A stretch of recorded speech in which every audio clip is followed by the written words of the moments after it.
Hi everyone, welcome to my channel. My name is Peter if you're new here, and I'm primarily a nature photographer. Today I'm going to show you one of my most extreme setups for extreme macro photography. That's something that I would recommend for everyday use unless you want to develop hernia or lower back pains. This is the macro setup that I'm going to talk about a little bit. This is the 100 to 400 millimeter lens from Canon, which I usually use for bird photography, wildlife, and sometimes for landscapes. This particular lens comes with a 77 millimeter filter thread, so I had to attach two step-down rings.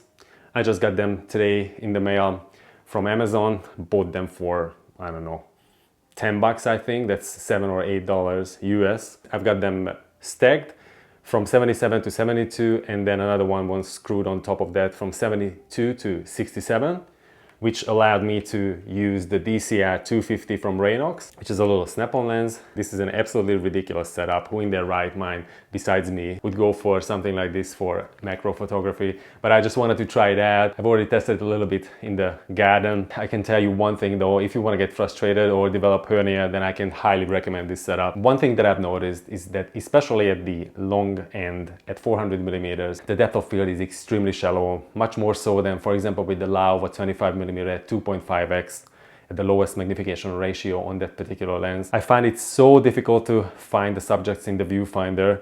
Even at f14, the depth of field was so shallow. I checked the images later on my computer, and only a very, very small slice, a very thin slice of my subject was in focus, so it is extremely difficult to focus, for example, on the eye of a jumping spider. I always back focused or front focused a little bit. I wanted to talk a little bit about the specs or what kind of magnification ratio you can expect. I've got the extreme macro site opened up on my iPad right now. There's a Raynox adapter calculator on this site, which allows you to figure out what kind of magnification ratio you can expect. You have to add the focal length of your lens. In my case, that is 400 millimeters. So the magnification ratio is 0.31. The minimum focusing distance, I know that is 98 centimeters. This is gonna give you a 4.5 to 1 macro lens with a working distance of between 11 and 12.5 centimeters, depending on the focus. That is something extreme. I definitely did not expect that. I thought that it was gonna be in the range of around 3 to 1 magnification. I wanted to confirm these results and did a little comparison to my Laowa 25 millimeter. The first shot was taken at 100 millimeter focal length, and this following image was captured at 400 millimeter. The magnification ratio and 400 millimeter is nowhere near the 4.5 to 1 that the formula we used suggested. The Laowa, even at 2.5x, produced a much more magnified shot, and the 5x was at least 3 times more detailed in my opinion. I'd say the use of the Raynox DCR-250 increased the magnification from 0.31 to around 1.5 at best. See you guys tomorrow, because I'm gonna do a little bit more testing. Then we're gonna make our final verdict whether this is a viable option as an extreme macro setup. We'll see. I'm looking for some female bronze hoppers, jumping spiders. Usually these Swiss cheese plants are full of those. Sorry about the noise. There's a construction just across the street, and you can hear the nail guns popping. So where are you, buddy? Oh yeah, there it is. I've got it on my hand now. It's looking straight here. Come on. Did you get it in focus? No. As I said, this is extremely heavy. My arms are getting sore already. I've managed to capture one shot that was in tech-sharp focus of a tiny female bronze hopper, but unfortunately only from the side.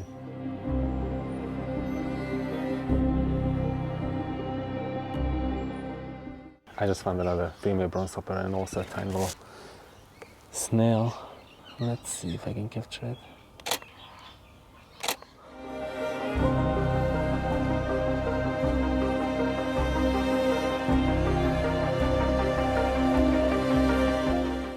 That's nice. I didn't expect the shots to turn out as sharp. I guess practice makes perfect, because yesterday all the images seemed quite soft. There's a bronze hopper here as well, if I can find it. Finally got the shot that I was after. The eyes are in perfect focus.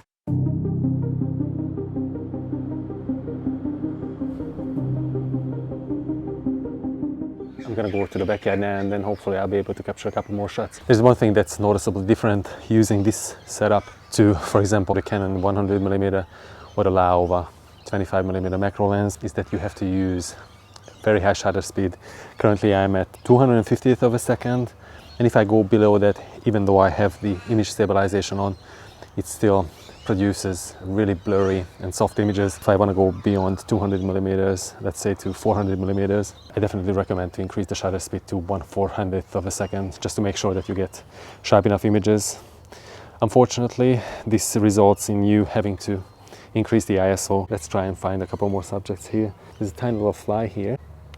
The exposure settings are fine, 250th of a second, ISO 400, f14, maximum flash power.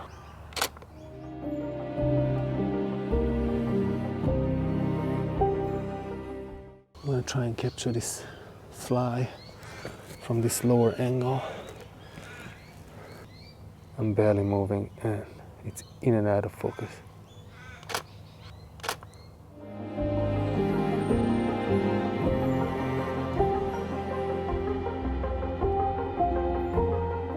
I just wanted to sum it up quickly. What I noticed using this for the second time. The image quality turned out to be the most optimal at 200mm focal length. If I went beyond that, it became a little bit too soft, and the image quality deteriorated in general to the point where it was unusable. I would definitely stick to around 200mm at most, or even 100mm. You can get some relatively decent shots. The handling is very difficult. It's a very heavy setup. But if you have only this particular lens, or a telephoto lens for that matter, and you want to use it both for macros and bird photography, for example, then you can definitely do that. In my case, as I mentioned before, I had to add 2 step-down rings and then just fit the DCR-250, the snap-on lens, right on top of that, and it works perfectly fine. As you can see, this flash system is not ideal because of the long telephoto lens attached, but I'm still getting enough light because it's bouncing off, you know, this reflective material plus the diffusion panel in the middle. Overall, I'm really happy with this. I thought that it was going to be completely unusable, especially after my first day of shooting outside. Thank you so much for watching. I hope you enjoyed this little experimentation. If you did, then please consider subscribing, and see you guys very soon in the next one.